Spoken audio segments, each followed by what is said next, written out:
Welcome to the wonderful world of Waikato Sheds. We're in beautiful Tahuna. I'm here with Mr. Philip Otto. How are you, sir? I'm doing really well.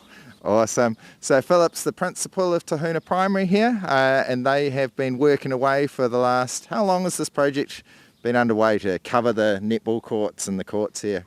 Yeah, so it's been a bit of time. However, with Jason coming on board of Waikato Sheds, working diligently with us together with our board of trustees to put together a really good plan of a shed that we wanted to sort of cover the whole of our court. Shane, Jace, how are you? Great. So we've just cruised in. We're on the Tahuna School project at the moment, and we're using a different structure. Time to use some box beam technology, and our mates down here, Futura, Waikato made Waikato innovation. So let's go on and meet these guys and find out about it. Eh? Sounds great. Let's do it. Hey mate. Hey mate, how are you? So I'll take you down through our factory. You can see exactly what we're part of.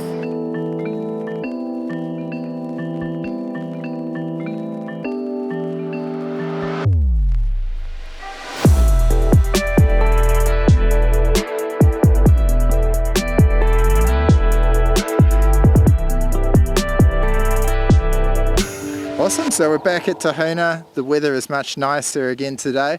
It's been a couple of weeks and we've had good progress. We've had footings have been dug out 5 metres down. We found an old septic tank underneath one of them, but we got past that. All the concrete's in and the material's about to be delivered. But Philip, how is it? How you found it? How have the kids enjoyed watching the build progress so far? Yes, Jason. The kids have absolutely loved it. From the moment that the first trucks came in with the equipment and the diggers, the kids were lined up over here by the side, watching through the fence. There's just that, because there's been a long build-up of anticipation, our kids are just absolutely loving watching this project sort of start, and it's all coming together. So we're super happy, happy community and staff. So yeah, really good.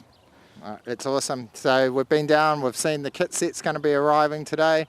We've got Ryan Billings, he's on site talking it over with Quinton, Ludaway and Tate, and then Malcolm from the board. So we're just getting everything planned out and figuring out the best way that we can do it to get this structure built up in time. So we're still aiming for that end of Christmas finish, and we're well on track. So yeah, look forward to next week. There's going to be some structure standing in that. But I do spy over there some children. Do you reckon we should interview them and ask them what's going on? Absolutely, I think. Okay. Awesome. So we've got someone representing Tahuna School. Rebecca. Hi. How are you? Good, thanks. Excellent. So just from a pupil, student perspective, how have you enjoyed watching what's going on with the build so far? Good. We've all come together to play, even though we haven't had the turf to play in the back paddock. But it's really cool to watch all the tractor diggers and bulldozers and stuff coming into work. Really cool to watch. Awesome.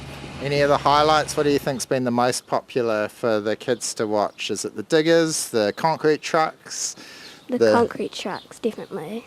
Awesome. Everyone watching for the fence and stuff. Really cool. Excellent. So we're still obviously doing it, health and safety. We've got it all fenced off, but it's clear and see-through so that the kids are able to watch it, because that's the thing. We want to be able to do everything right, because we don't want anyone in danger, obviously, and all the teachers and parents know. But it's also such an educational and cool thing for the kids to be able to watch this unfold. And so what are you looking forward to the most is once we build this big cover over the court? What do you think you guys will be up to under there? Playing games in the rain and stuff, even not being stuck in class, playing, just having shelter and not. It will be really fun, definitely. Awesome. That's what we want to see. Active Kiwi kids getting out there and doing it, and it's awesome to be able to do that for it. All right. Thank you, Rebecca. That was a great commentary. And yeah, look forward to the next part of it and watching some structure unloaded, and we go from there.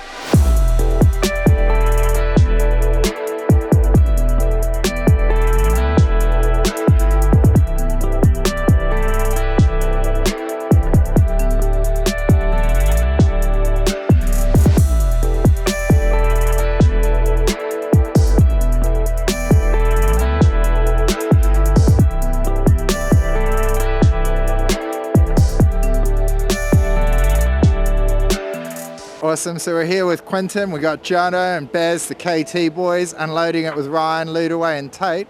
But what are we looking to see unfold here at the moment, Quinton? So right now we're just unloading the big kit from Futura. So all the box beams are on the trailer side there.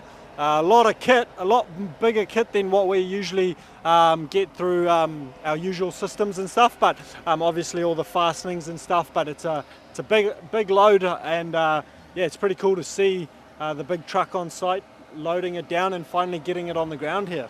Yeah, KT's got some awesome machinery. Shout out to the KT boys. And the reason it is so much more is you can see the top hats and girts we normally use there, and they stack, whereas the box beam structure don't all stack together. Now, what we can look around here is we've got all of these plinths. So we're covering this court. So what sort of work, and this is an interesting one. Talk me through what's going on with this one here, Quinton. So this one looks like a little bit of a mess, but this was the last hole that JWI was digging and drilling, and they found an old septic tank situated right there where they pretty much needed to drill. So they had to dig around a bit more, clear some more space, and then they could drill. And these footings are 5 meters deep into the ground, and those ones over there are 4.5. So it goes a lot of way down into the ground and a lot of concrete. But yeah, these guys have done this in 2 pours as well. So initially they just filled the holes up to about 1.5 meters below ground level, and then they came back today and did the plinths with the inset, the bolts that are inset into the concrete here on the plinth. So very different to, I guess, what we usually deal with, but it's interesting. Yeah, it's definitely an interesting setup. And that's it. As I say, right tools for the right job, the right setup for it. And so what's going to be happening on these plinths, if we come down to here, is we will be setting, these only got concreted today, obviously it'll get cleaned up. We're going to be setting a bracket onto here, and then onto that bracket we'll load the box beam and then be able to screw it off, so that we'll be able to maintain an enclosed structure, but that's actually how we're going to be able to hold it. So this will be acting as a huge wind sail, but this is going to be able to anchor it into the ground really nicely. One of the other things I thought I'd just point out is what can appear flat ground is often not flat ground. Not, yeah. If we look at down that end, you can see the plinths just coming out of the ground. Well, they're actually level to that side there, where they're probably 400 mil, 50 centimetres out of the ground. Yeah. So we're going to put some kickboards and a wall on that side, so we'll make it all look nice. But it's just one of those things, eh?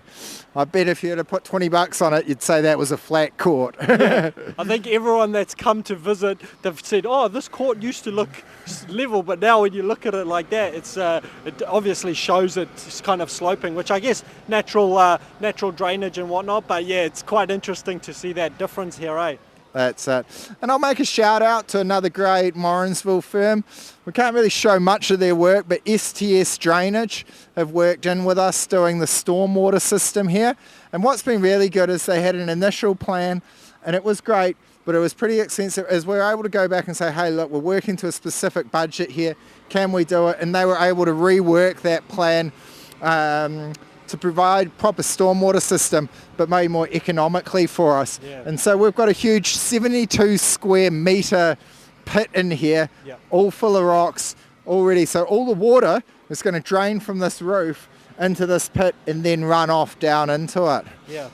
So how did you find them to deal with? Oh yeah, they were great. It was really good to be able to develop that idea of, obviously what we got given initially, to creating something that's so simple and obviously cost effective, and it still does the same job, if not better. Now that they've kind of rejigged it, slightly adjusted it once they actually saw the site as well, they came back and they said, oh, we want to adjust it slightly because it makes more sense doing it this way. So they've kind of done it on here where it's already naturally sloping, and yeah, they did a great job in and out really easily.